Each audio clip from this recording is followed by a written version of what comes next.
Muy buenos días, bendiciones para todos. Le doy la bienvenida en esta mañana a nuestro tiempo devocional.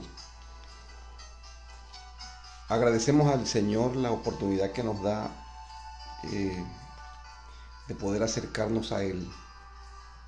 Hay un dicho muy popular que dice que nadie sabe lo que tiene hasta que no lo pierde. Y bueno, eso es una gran verdad, porque a veces no se valoran las cosas cuando se tienen, sino que cuando ya no se tienen, entonces comenzamos a añorarlas, comenzamos a valorarlas. ¿Recuerda usted lo que le pasó a Esaú, el hermano de Jacob, hijos de Isaac?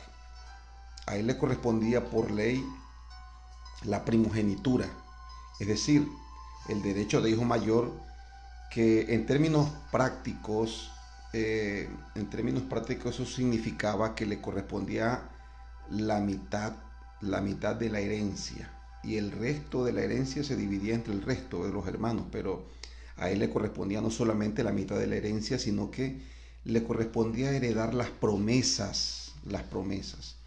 Esa bendición, eh, esa bendición eh, era un aprovisionamiento de alimento, pero no solamente eh, en términos físicos, ¿no? En cuanto a lo físico, sino que también había una herencia espiritual, una provisión espiritual que Dios le iba pasando al hijo mayor.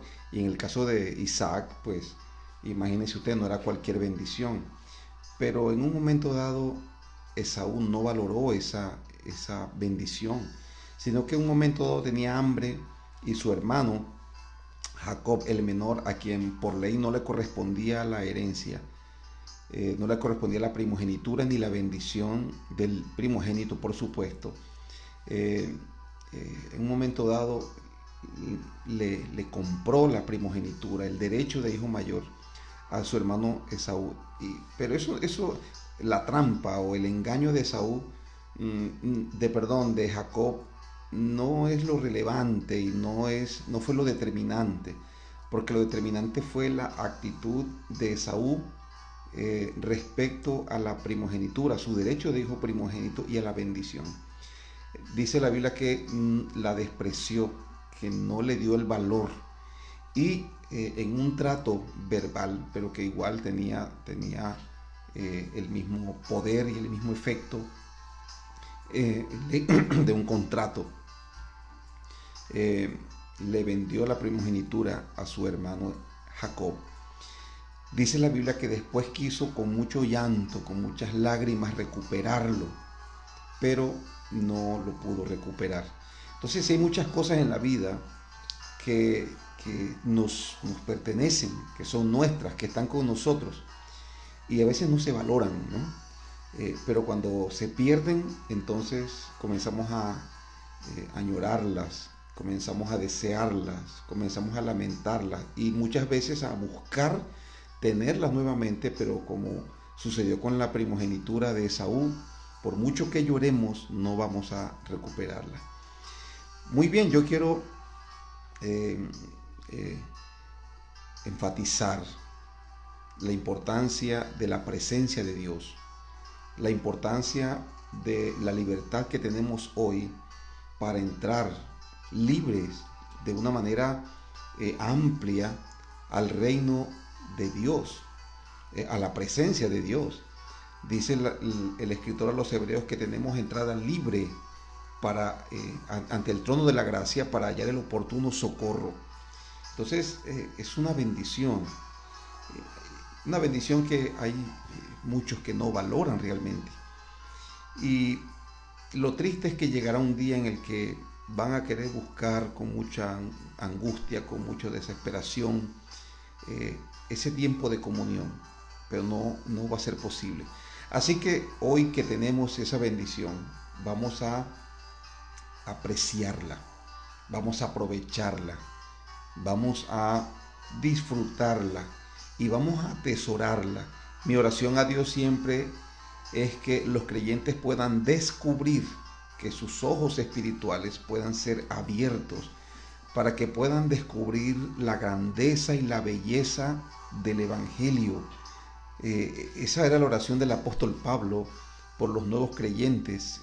Cuando escribe la carta a los Efesios, dice: oro para que Dios les dé espíritu de sabiduría y de revelación en el conocimiento de Él, que el Señor alumbre los ojos de su entendimiento, para que ustedes sepan cuál es la esperanza a la cual Él nos ha llamado, y cuál es la herencia de los santos, y cuál la supereminente grandeza de su poder para con nosotros. Pero Pablo ora para que de una manera espiritual los ojos del entendimiento, solo por decirlo de una manera, pero Pablo lo que oraba era para que el entendimiento de los creyentes pudieran como despertarse y ellos pudieran apercibirse de la grandeza y de lo maravilloso del Evangelio. Jesús dijo que el reino era como un tesoro, como una mina de oro, que cuando una persona no la descubre, pues puede estar parado viviendo sobre ella, pero no va a hacer nada. El hecho de que esa mina esté ahí no va a tener ningún efecto en la vida de esa persona, porque él desconoce de la existencia. Pero cuando una persona descubre una mina, dice la Escritura que va y vende, se deshace de todo lo que tiene por querer adquirir esa mina. Y luego que se deshace de todo y compra la mina, compra el terreno donde está la mina. Entonces, así es el reino de Dios, así es la presencia de Dios. Cuando una persona descubre el gozo, descubre la maravilla, descubre la gloria de Dios, eso se hace de una manera espiritual. Cuando una persona descubre la hermosura de Jesús, de Cristo, entonces ya no hay nada que pueda competir contra eso. No hay nada, porque su mayor interés es el Señor, es estar con Él. Y yo quiero animarle que si tal vez algunos de los que están conectados o de aquellos que observan, que escuchan este devocional, tal vez no han experimentado ese amor, ese deleite, ese placer, comience a orarle a Dios y a decirle: Señor, abre mis ojos para poder contemplar la hermosura, para poder contemplar la belleza de Cristo, para poder conocerle. Abre los ojos, mis ojos, los ojos de mi entendimiento. Despierta mi corazón, Señor, hacia las cosas, hacia la presencia de Dios, hacia la persona de Cristo, para poder descubrir ese amor.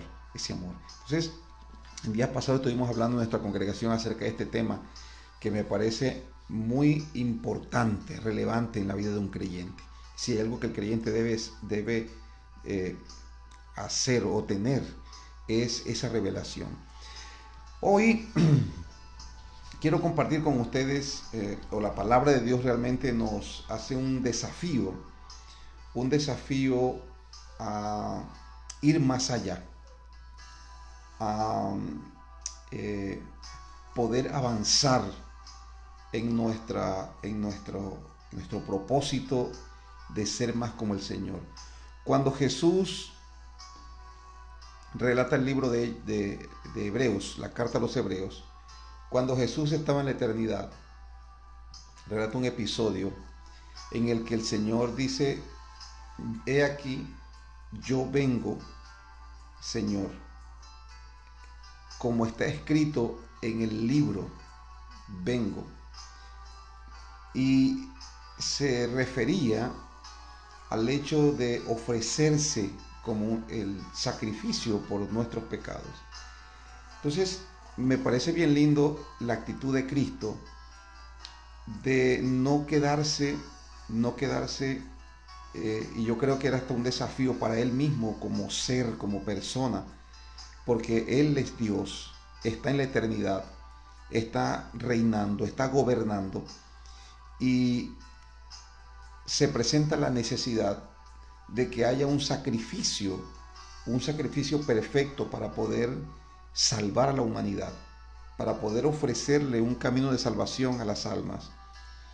Esa es la manera de decirlo, porque si nosotros decimos que Cristo se ofreció para la salvación de toda la humanidad, muchos van a pensar de que ya la salvación la tienen por el hecho de que Cristo se ofreció, pero realmente lo que sucedió fue que Cristo hizo un sacrificio para ofrecer la oportunidad de salvación a las personas, porque el sacrificio de Cristo está hecho, pero si una persona no acepta el sacrificio y no se rinde a Cristo, pues ese sacrificio no le va a salvar, porque la persona tiene que arrepentirse y buscar a Dios. Entonces, me parece bien lindo ese sacrificio, ese desafío de Cristo. Hay veces que necesitamos despojarnos de nuestra comodidad. Bueno, hay veces no, siempre, que vamos a enfrentar un desafío, porque el desafío nos desacomoda, el desafío nos saca de nuestra comodidad para para invitarnos a que vayamos más allá, a que hagamos algo por encima del promedio y que podamos avanzar. Y yo creo que Cristo es nuestro ejemplo, porque Él, siendo Dios, dice la Escritura, no estimó el ser igual a Dios como cosa que aferrarse, sino que se despojó de su dignidad, de su poder, de sus atributos, se despojó de ellos en el sentido de que no decidió usarlos cuando Jesús estaba en la tierra. Decía un comentario bíblico que tal vez esa era la mayor tentación de Cristo, en un momento dado poder hacer uso de sus atributos como Dios. Cuando tenía hambre, por ejemplo, Él tenía el poder de convertir las piedras en pan. Y esa fue la insinuación de Satanás. Y esa es la razón por la cual Satanás le dice, pero si eres hijo de Dios, di que esas piedras se conviertan en pan. Porque Él tenía el poder, como Dios, de convertir las piedras en pan. Pero Él se había despojado, había renunciado a actuar en sus atributos mientras estuvo aquí en esta tierra. Y todo lo que hizo, dice la Escritura, que lo hizo por medio del Espíritu Santo. Entonces, ese es un desafío bien lindo. El tener un recurso y tener una necesidad, es como el que ahorra, por ejemplo, tiene un recurso ahorrado, tiene un dinero ahí guardado y tiene una necesidad. ¿Cuál es la mayor tentación? Tomar de ese recurso que está ahorrado para suplir la necesidad.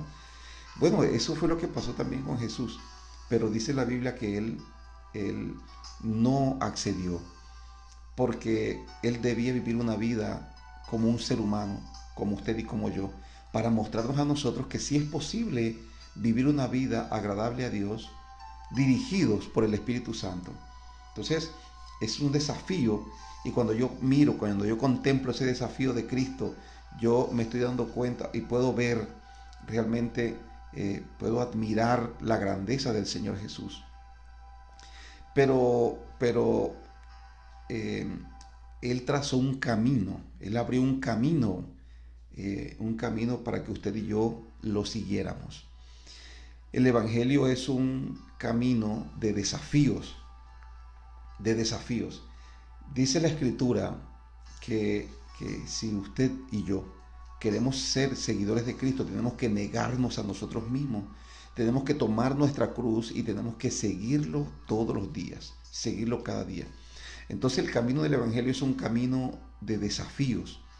Y cuando nosotros enfrentamos un desafío y lo vencemos, bueno, nuestra capacidad, nuestro crecimiento aumenta y nuestra capacidad también aumenta, espiritual por supuesto. Ahora somos más fuertes, pero el hecho de que uno alcance un desafío no quiere decir que ya eso es todo, sino que luego el Señor nos traza otro desafío y otro desafío para que nunca dejemos de crecer. Ahora, el crecimiento del creyente y la madurez del creyente depende de esto, de aceptar los desafíos de Dios y de asumirlos con valor, Entonces, quiero preguntarle en esta mañana si usted ha asumido desafíos. ¿Puede identificar algún desafío que usted haya asumido este año espiritualmente, económicamente, familiarmente? ¿Ha asumido algún desafío? Porque si no asumes desafíos, va a ser muy difícil que crezcas y que te fortalezcas, porque nuestra resistencia se desarrolla en la medida en que enfrentamos estos desafíos. Eso lo dice el apóstol Pablo cuando escribe a los Romanos y le dice: nos gozamos en las tribulaciones, sabiendo que la tribulación produce gozo, que produce un carácter firme, un carácter fortalecido. Dice, y por eso nos gozamos, porque Pablo sabía que cuando era desafiado era una oportunidad para crecer, una oportunidad para afirmarse, para tener un carácter más estable. Ese es el objetivo de los desafíos. Entonces, Dios no va a dejar de desafiarnos. Siempre van a haber desafíos. Siempre Dios nos va a estar llamando a hacer algo más, algo más. Entonces, si no entendemos esto, es posible que muchas personas puedan frustrarse porque sienten que Dios los está llevando. No salen de una situación cuando están en otra. Y lo que no entienden las personas es que Dios nos está desafiando porque Él quiere que crezcamos. Entonces quiero animarle a que no nos resistamos a eso, sino que enfrentemos. De hecho, este es el reto para el día de hoy. El reto para el día de hoy es asumir con valor y con gozo, por supuesto, los desafíos que Dios nos plantea. El apóstol Pablo, ya para entrar en el contexto bíblico, el apóstol Pablo, recuerde que está en Jerusalén, en el capítulo 20, desde el capítulo 21, el apóstol Pablo llega a Jerusalén. Estamos leyendo, hoy vamos a leer el capítulo 23, versículo 11, pero el apóstol está en Jerusalén. Lo han apresado las autoridades romanas para protegerlo de una turba, porque los judíos de Jerusalén, los líderes de Jerusalén y los habitantes de allí estaban en contra de Pablo y querían matarlo, porque habían algunas acusaciones falsas contra Pablo. Los judíos pensaban que la salvación solamente era para ellos, pero el Señor se le revela a Pablo y le dice: no, yo te voy a llevar a los gentiles para que también le lleves la salvación a los gentiles. Entonces los judíos religiosos, los judaizantes ortodoxos, no concebían que los gentiles pudieran también participar de la salvación. Le costó trabajo aún a los judíos cristianos, a los judíos seguidores del Mesías, le costó trabajo entender. Recuerda usted cuando estaban en la casa de Cornelio, que el Espíritu Santo se derramó sobre ellos, sobre la casa de Cornelio y sobre los que estaban allí. Dice que los judíos que habían acompañado a Pedro estaban asombrados, estaban perplejos, porque ellos veían que el Espíritu Santo había descendido sobre los gentiles y ellos decían: wow, verdaderamente Dios no hace excepción de personas, porque ellos también han recibido el Espíritu Santo lo mismo que nosotros. Entonces, muchos líderes de la ciudad habían alborotado a la ciudad porque acusaban a Pablo de ser un blasfemo y querían matarlo. Entonces los soldados romanos, el tribuno y los soldados lo protegieron, le sacaron audiencia con el sumo sacerdote, y comenzó Pablo a explicar, a dar su testimonio de lo que el Señor había hecho, cómo él se había convertido. Pero ellos no aceptaron el testimonio de Pablo. Entonces, en el capítulo 23 se nos relata que el apóstol Pablo está explicándoles a ellos, al sumo sacerdote y a los fariseos y al resto de los líderes del pueblo, les está testificando de Jesús, pero ellos no aceptan el testimonio, y al contrario se alborotan nuevamente, hay un bullicio y una gritería, y lo que el pueblo judío en ese momento le está pidiendo al tribuno es que mate a Pablo. El tribuno, para protegerlo, lo mantiene allí en la cárcel. Y el apóstol Pablo después de tener esa experiencia de que sus conciudadanos, de que los judíos habían rechazado, no todos los judíos en sí, pero estos, los líderes, habían rechazado el testimonio de él, el Señor se le revela a Pablo en la noche. Y mira lo que le dice.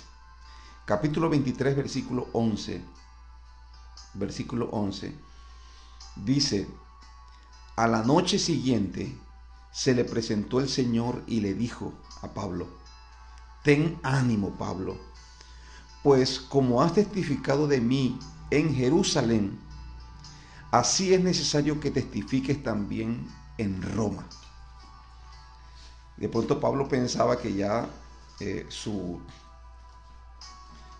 tiempo de aprisionamiento, ese momento difícil, había terminado o terminaría allí. Pero Dios le dice a Pablo: no.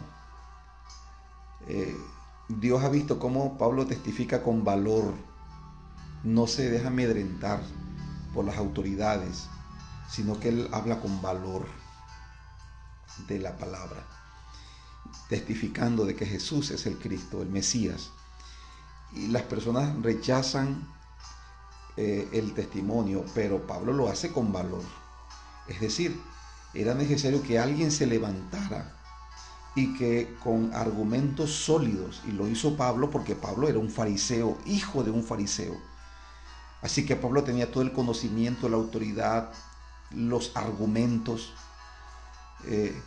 desde la perspectiva farisea para decirle a los fariseos que Jesús es el Cristo. Era algo que tal vez Pedro no tenía, ¿no? Pedro tenía fervor, pasión, y cuando él testificaba de Jesús, dicen las autoridades que no puede ser una persona que cómo habla de esa manera, si es siendo un hombre del vulgo, decían de Pedro, cuando testificó ante las autoridades. Pero el testimonio de Pablo era muy diferente, porque Pablo era un erudito. Pablo no era una persona del vulgo.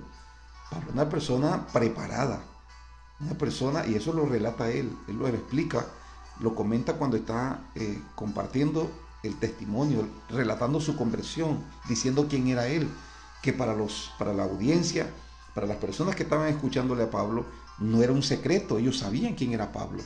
Entonces, por eso es importante el testimonio de Pablo, porque él era fariseo, hijo de fariseo, y le estaba hablando a los fariseos y a los sacerdotes.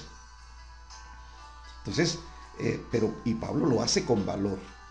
Ahora, en vista de haberlo hecho bien, con valor, entonces el Señor dice: bueno, Pablo, palabras más, palabras menos. Dijo: bueno, ya usted cumplió aquí, lo hizo bien, ahora vamos a llevarte a otro nivel. Vas a ir a Roma. Es decir, ahora ese testimonio que estaba, que había presentado a los fariseos y a los sacerdotes, ahora lo iban a llevar a Roma para que presentara ese testimonio delante de las personas de Roma. ¿Quién era Roma?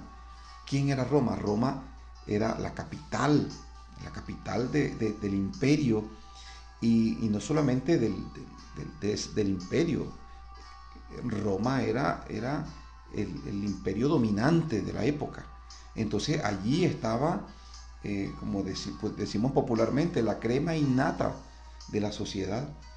Allí estaban no solamente los romanos, sino que también había una comunidad muy grande de judíos allí, y a ellos debía testificarle. O sea, ahora Dios lo llevaba a que testificara, a que presentara el testimonio a otras personas de otro nivel.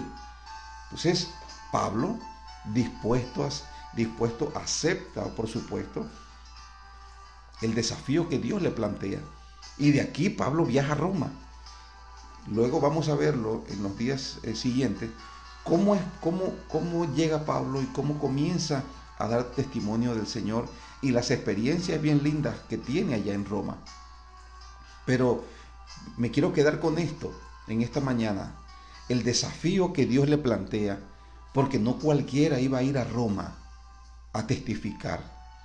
Entonces el Señor va llevando, y es lo que yo puedo ver, que el Señor va llevando a Pablo de desafío en desafío, desafío en desafío, y él con gozo y con valor asume los desafíos que el Señor le ha planteado.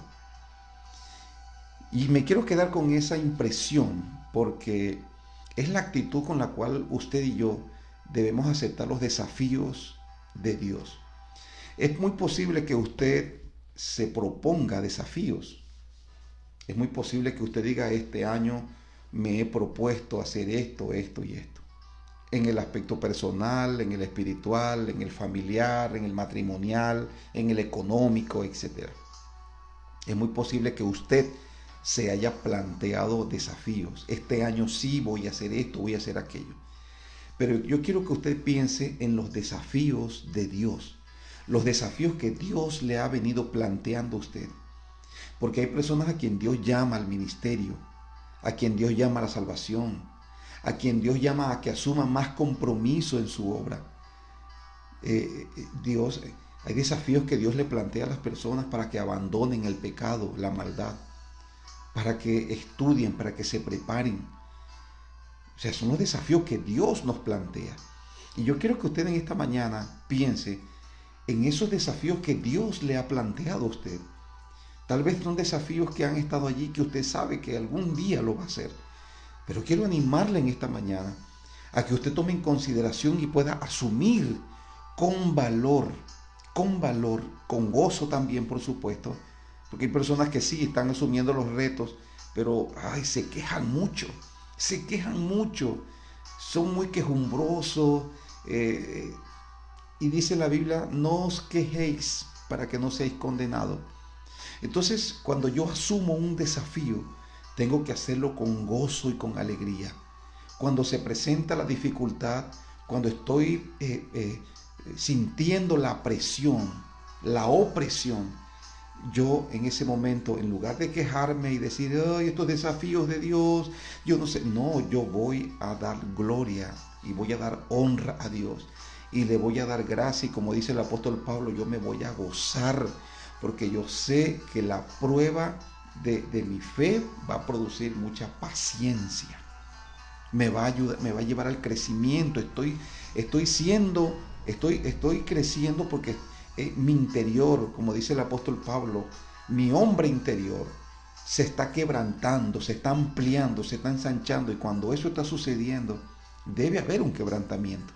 Entonces, los desafíos de Dios producen eso. Yo quiero animarle que usted piense hoy en los desafíos que Dios le ha planteado a usted. Los desafíos que Dios le ha planteado a usted. Tal vez usted está cómodo, ¿no? Está cómodo o está cómoda allí en el lugar y en el nivel donde está. Y el Espíritu Santo le está haciendo un llamado a que usted salga de esa comodidad y que usted avance, que usted acepte, que usted asuma un desafío. ¿Cuál es el desafío que el Señor le ha estado planteando? ¿Puedes identificar el desafío? 1, 2, 3, no sé cuántos desafíos, pero yo sé que Dios no te va a pedir algo que tú no puedas dar, porque Él no nos pone carga que no podamos llevar. Entonces, Dios plantea un desafío a Pablo, y Pablo lo acepta, claro. Entonces, debes ir a Roma, Pablo, le dice el Señor. Bueno, si hay que ir a Roma, vamos a Roma.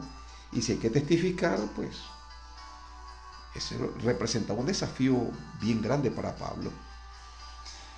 Los creyentes somos personas de desafío, mi querido, mi querida. No vas a crecer si no asumes desafíos. Y Dios te va a desafiar siempre, siempre te va a desafiar. Dios no te va a desafiar a que te quedes allí donde estás, en el promedio. Si oras 15 minutos, Dios no te va a decir, bueno, está bien, yo me conformo, yo sé que tú no puedes dar más. No, Dios no le va a decir eso. Jesús le dijo a los discípulos, no habéis podido orar ni siquiera una hora, porque parece que una hora era lo mínimo que una persona, un creyente, un discípulo debía orar. Entonces yo quiero animarle a eso. Dios le está desafiando la oración. ¿Cuánto tiempo estudias la palabra? ¿Te está desafiando Dios a que te involucres más con la palabra? ¿Cuántos ¿Cuánto ayuno haces? ¿Con qué frecuencia y la intensidad del ayuno? ¿Te está desafiando Dios a ayunar? ¿Te está desafiando Dios a que le sirvas en un ministerio? ¿Te está desafiando Dios a congregarte? Hoy es día de tomar desafíos. Hay que asumir el desafío, porque el desafío, escúchame bien, te va a llevar al crecimiento. Esa es la razón por la cual usted ve gente en la iglesia que crece y otra puede durar muchísimos años, pero van a permanecer siempre allí, en el mismo lugar. Y lamentablemente terminan enfriándose esas personas que no asumen desafío. Entonces quiero animarle a que hoy asuma los desafíos que Dios ha estado presentándole, los desafíos que el Señor le ha estado inquietando. Levántese en el nombre de Jesús el día de hoy y asuma el desafío, porque ese desafío va a bendecirte a ti, va a bendecirte a ti. Así que vamos a orar en esta mañana, y si usted está de acuerdo y quiere aceptar, quiere asumir el desafío de hoy, entonces vamos a orar. Padre, gracias te damos por tu palabra. Gracias por el apóstol Pablo, que es un ejemplo a seguir, un ejemplo, Padre, que nos reta a nosotros. Te damos gracias por su vida. Gracias, Señor, por las oportunidades que nos das para crecer. Gracias, Espíritu Santo, por habernos estado hablando, dígale al Señor en esta mañana, por haberme estado hablando acerca de los desafíos que debo asumir. Desafíos que debo asumir. Espíritu Santo, dígale al Señor en esta mañana, aclara en mi mente y en mi corazón, Señor, el desafío que debo asumir para mi crecimiento espiritual, para mi crecimiento ministerial, para mi crecimiento como persona, como esposo, como esposa, como empresario. ¿Cuáles son los desafíos? Espíritu Santo, guíame. Yo quiero asumir los desafíos, no quiero aventurarme a hacer cosas por fuera de tu voluntad, pero todo lo que tú me guías a hacer, quiero hacerlo porque sé que cuento con tu respaldo, con tu apoyo. Tú no me vas a dejar en vergüenza.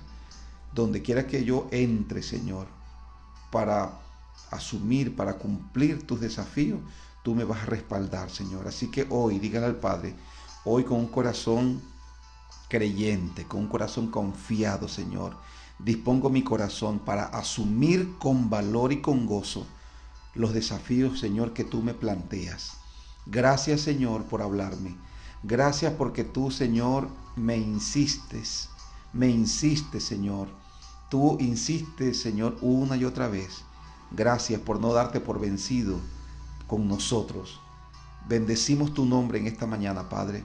Te pedimos tu fortaleza, pedimos tu respaldo, tu favor para los desafíos, Señor, que hemos de asumir. Lo hacemos en tu nombre, no confiados en nuestras fuerzas, ni en nuestras capacidades, ni en nuestras habilidades. Lo hacemos, Señor, creyendo y confiando en que tú, Señor, nos ayudas, porque tú eres nuestro ayudador. Gracias te damos, Padre, en el nombre de Jesús. Amén y amén. Asumir con valor los desafíos de Dios. Ese es nuestro reto el día de hoy. Que Dios le bendiga.